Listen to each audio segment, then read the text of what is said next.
ऐसे ही सारे सूरत हाल में हम देखें कि सियासी जमातों ने कराची में कौमी और सूबाई असम्बली की मुतादिद नशिस्तों पर ताजिर और सनतकारों को नामजद किया है। इन सियासी जमातों में peoples party, MQM Pakistan, Jamaat Islami, GDA, मुस्लिम लीग नून काम पाकिस्तान पार्टी और दीगर जमातें भी शामिल हैं। तो इस ट्रेंड्स को हमारे जो पैनलिस्ट हैं वो किस तरह से देख रहे हैं, ये सवाल लेकर मैं जब सबसे पहले बढ़ूंगी लगारी साहब की जानिब। लगारी साहब, ये बड़ी खुशाइंद बात भी है, अभी जाहिर शाह शराजी साहब ने जहां पर अपना पॉइंट एंड किया कि एक्सपर्ट्स को लाना पड़ेगा, तो आप किस तरह से इस ट्रेंड को देखेंगे?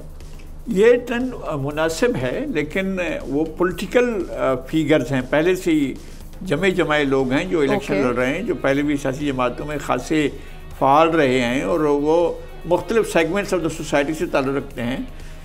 ट्राइबल बैकग्राउंड के लोग भी कराची में हैं, फ्यूडल बैकग्राउंड के लोग भी कराची में हैं, मर्केंटाइल सोसाइटी के लोग भी हैं, ट्रेड और बिजनेस से ताल्लुक़ रखने वाले भी लोग भी हैं और इंडस्ट्री से ताल्लुक़ रखने वाले लोग भी हैं, इलेक्शन लड़ रहे हैं।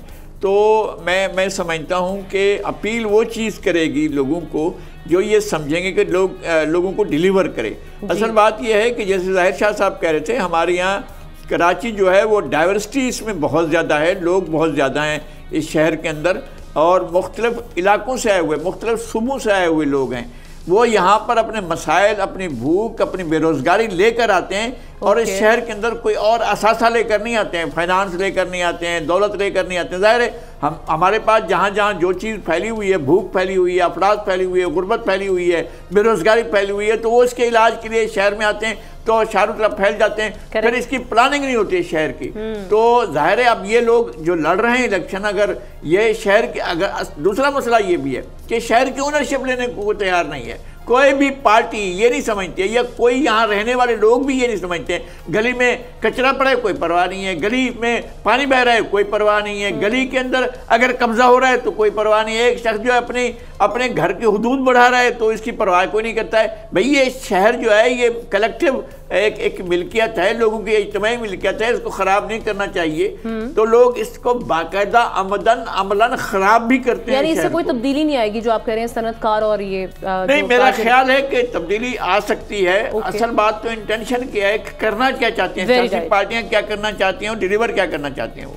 एहतशाम साहब, योर टेक ऑन इट। ना मुझे लग रहा है अभी जो माजद के साथ अभी बात हो रही थी कि जो हमारे प्लानर्स हैं उन्होंने प्लानिंग की है, नहीं की प्लानिंग। अभी देखें सिंध को आप देख लें, यूनाइटेड सिंध को देख लें, जब ये बम्बई और कराची एक था, बम्बई में उन्होंने बम्बई या मुंबई जिसको कहते हैं, उन्होंने वहाँ टाउन प्लानिंग करके ओवरऑल शहर को बड़ी हद तक ठीक कर लिया था। हमारा ड्रेनेज सीवरेज सिस्टम को कभी देखा ही नहीं गया। उसकी वजह यह है कि मुझे अच्छी तरह याद है कि लोग ये कहा करते थे कि जी कराची का मौसम आबो हवा ऐसी है कि यहाँ पे तो बारिशें नॉर्मल हालात पे भी नहीं होती। लेकिन आप देख लें दुनिया तब्दील हो रही है, क्लाइमेट चेंज। आप देखें कल सऊदी अरब में कोई सोच सकता था बारिश, तो बारिश वहाँ पे रियाद में बाकी जगहों पे इतनी ज्यादा बर्फबारी हुई है, तो यहाँ इस पे किसी ने तवज्जो नहीं दी। मेरा अपना ख्याल है कि इस पे तवज्जो देने की जरूरत है। टाउन प्लानिंग, सिटी प्लानिंग के लिए आगे आना चाहिए, जो एक अरसे से नहीं हो रहा। अब सवाल जो आप पूछ रहे हैं, मेरा ख्याल है एक बड़ा खुशाइंद इजाफा है हमना कि ये ताजर बरादरी, ट्रेड बरादरी को जिस तरीके से स्टेक होल्डर के तौर पे सामने लेके आए हैं लोग कि जी ये भी आए इसमें पार्टिसिपेट करें, इलेक्शन लड़े।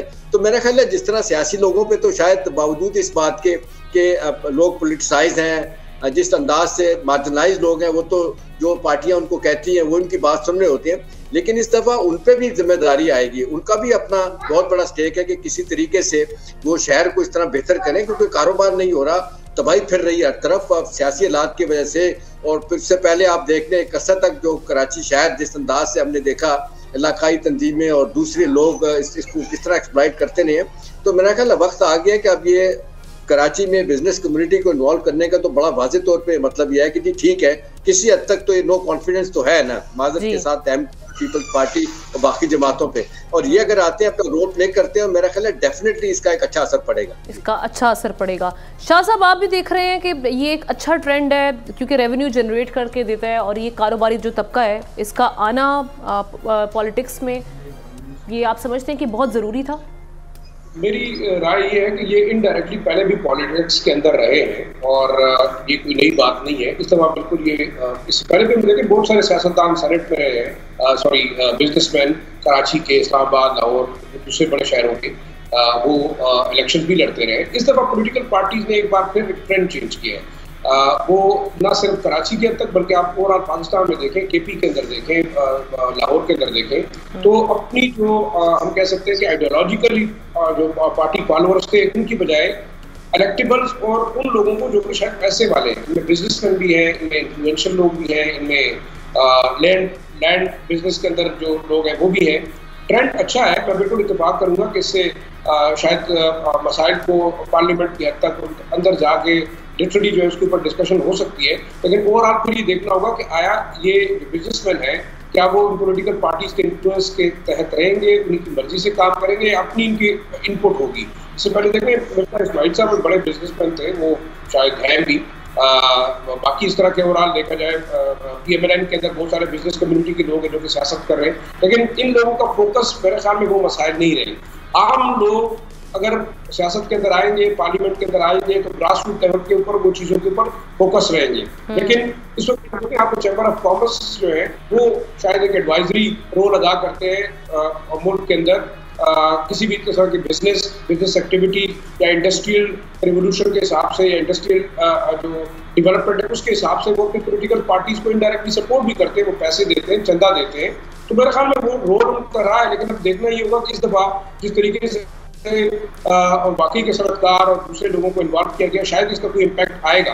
लेकिन फिर देखना ये होगा कि अगर ये जाके आया अपने इंटरेस्ट को सर्व करते हैं, अपने बिजनेसेस को करते हैं, या वाकई वो इस मुल्क के अंदर कोई माशी इनकलाब लाना चाहते हैं, ये बड़ी इंपॉर्टेंट चीज़ है। ठीक है हमाद, आप अग्री करेंगे हमारे बाकी पैनलिस्ट से, और अगर इससे कुछ चेंज आएगा तो किस हद तक आएगा?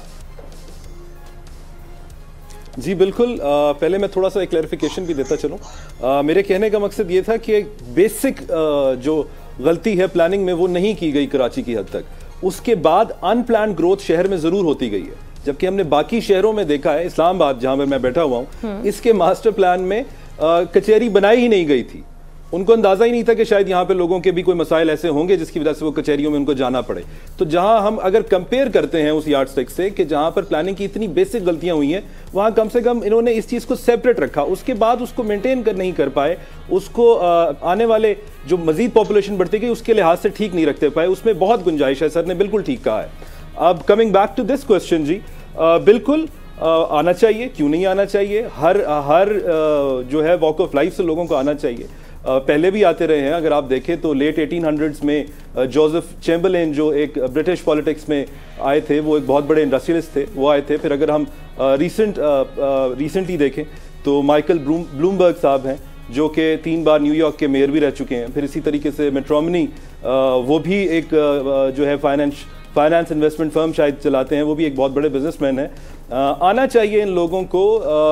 डोनाल्ड ट्रंप साहब भी एक बहुत बड़े बिजनेसमैन ही रहे हैं। ये अलग बात है कि उनकी शख्सियत पे भी एक जो होता रहा है एतराज़, वो ये रहा है कि जो पॉलिटिकल एक्यूमेन है, जो पॉलिटिकल पेशेंस है, वो शायद बिजनेसमैन लैक करते हैं। तो अगर ये लोग उस पेशेंस के साथ और वो चेंज इन पर्सनैलिटी ला सकते हैं तो इनको ज़रूर सामने आना चाहिए। बल्कि इनको क्या असातिज़ा को आना चाहिए। जैसे हम देख रहे हैं PTI में बहुत ज़्यादा वकला आगे आ गए हैं। हर वॉक ऑफ लाइफ से लोगों को आना चाहिए। और मेरे ख्याल से ताजिर बरादरी को तो ख़ास तौर पे इसलिए आगे आना चाहिए क्योंकि हमारे माशी मसाइल बहुत ज़्यादा हैं। तो जो भी हमारी माशियत के साथ डायरेक्टली या इनडायरेक्टली जुड़ा हुआ है, शायद वो कुछ बेहतर इनपुट दे सके और हमारे मसाइल का हल निकाल सके। तो लगारी साहब, ताजरों पर कितनी बड़ी अब जिम्मेदारी आयद होती है? ताजरों पर, कारोबारी हजरात पे जो अब नुमाइंदगी करने जा रहे हैं, जब ऐवान में बैठेंगे तो आप समझते हैं कि ये इस जिम्मेदारी को पूरा कर सकेंगे?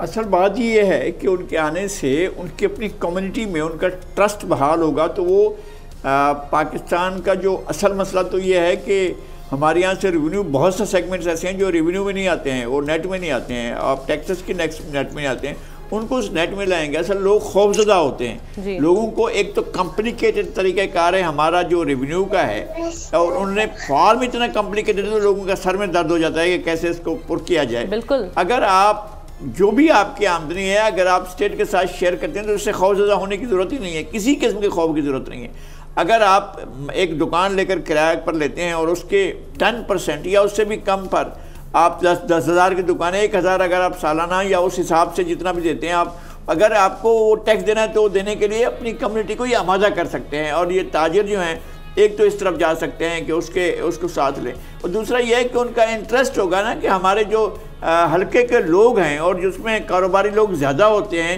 उनका कारोबार ठीक तरीके से चल सके, उसको वो उनके मफादात की निगहबानी कर सकेंगे। इनका तो कोई नुमाइंदगी नहीं होती है बेचारों की, वो कहीं भी बैठे हुए हैं, उनको सिर्फ टैक्स वाले आ जाते हैं जो ना टैक्स से अदर देन ले जाते हैं, वो तो उसका हिसाब ही नहीं है कि जिन लोगों ने अब 50 महकमे आ जाते हैं जो भत्ता लेने के लिए आ जाते हैं। भाई यार खुदा के वास्ते जायज़ टैक्स ले लो और ये सारी भत्ताखोरी बंद करो, तो वो नहीं होता। ये अगर आएंगे तो खुद ऐवान में आकर ये बात खुद कर सकेंगे कि जो नाजायज़ जो स्टेट को नहीं मिल रहा है पैसा वो तो स्टेट को मिले ना, और जो लोग उस नेट में उनका मफादात का तहफ़्फ़ुज़ किया जा सके। बिल्कुल ठीक है, ये बहुत ज़रूरी है। और यही जो ताजर बराए कारोबारी हजरात है जब ये ऐवान में जाएंगे, चूँकि ये मसाइल को अवाम की नफ्स को बेहतर तरीके से समझते हैं, तो ये अच्छे तरीके से प्रेजेंट कर सकेंगे इन मसाइल को। लेकिन जनाब ये तभी आएंगे जब हम वोट डालने जाएंगे। सब्सक्राइब करें और बेल दबाएं ताकि कोई खबर रह न जाए।